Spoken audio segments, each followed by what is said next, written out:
Եթե դուք ռոբն եք, մենք ձեզ կզացնելու ենք։ Եթե դուք ռոբն եք, ռոբինել եմ կզացնելու, կալուգացինել եմ կզացնելու, դագոյնել եմ կզացնելու, Սերջինել եմ։ Մի րոպե, արի մի րոպե մի կրա, ռոբը Սերջը և մյուսները, ովքեր միլիարդ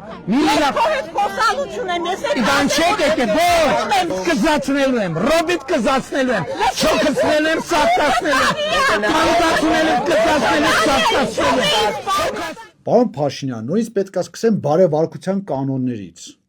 Դուք ինչ իրավունք ունեք այդ կնոջը քաշքշեք։ Դուք ինձ կարաք բացատրեք, դուք երկրի վարչապետն եք, ձեզ ով է իրավունք վերապայել կնոջը քաշքշելու։ Ձեր են կողքինները, այդ համակիրները, աջակիցները, որ քաշքշում են, իրանք էլ ձեզանից են, չէ՞ այդ օրինակը վերցնում։ Տեսնում եմ, որ երկրի վարչապետը մարդուն կնոջը կարող է քաշքշել, իրանք էլ են քաշքշում։ Դա առաջինը։ Երկրորդը, արդեն որորդ անգամ մենք տեսնում ենք, որ այն մարդը, որ դուրս է գալիս, ասում է ձեզ ինչ որ մի ընդդիմադիր խոսք, մի բան ձեզ հակասում է, դուք հարձակվում եք իր վրա։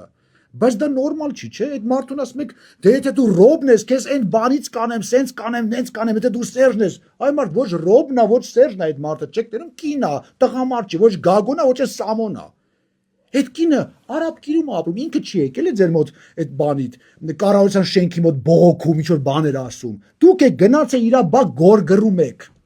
Բայց ինքը դուք իրա բակ եք եկել, իրա կարծիքն է ձեզ արտահայտում։ Ինչ եք հարցակվել իրա վրա։ Ինչ եք ասում, այ դուք արցախցիներով սենց բան եք, այդ մարդը արցախցի չի։ Նախ ինչ իրավունք ունեք արցախցիներին պիտակավորեք, բայց այդ մարդը արցախցի չի, արաբ կիրցի է, երևանցի է։ Այո, դեմ է ձեր կարծիքին։ Իր կարծիքը ունի, պատկերացրեք, այդպիսի բան էլ է լինում։ Եվ ընդհանրապես սկսեք սովորել, որ Երևանում ձեզ չեն սիրում այլևս, չեն հավատում, եւ ոչ միայն Երևանում, Երևանից դուրս։ Այո, դա այդպես է, ես հասկանում եմ, որ թվեր է գալիս ձեզ մոտ հարցումների,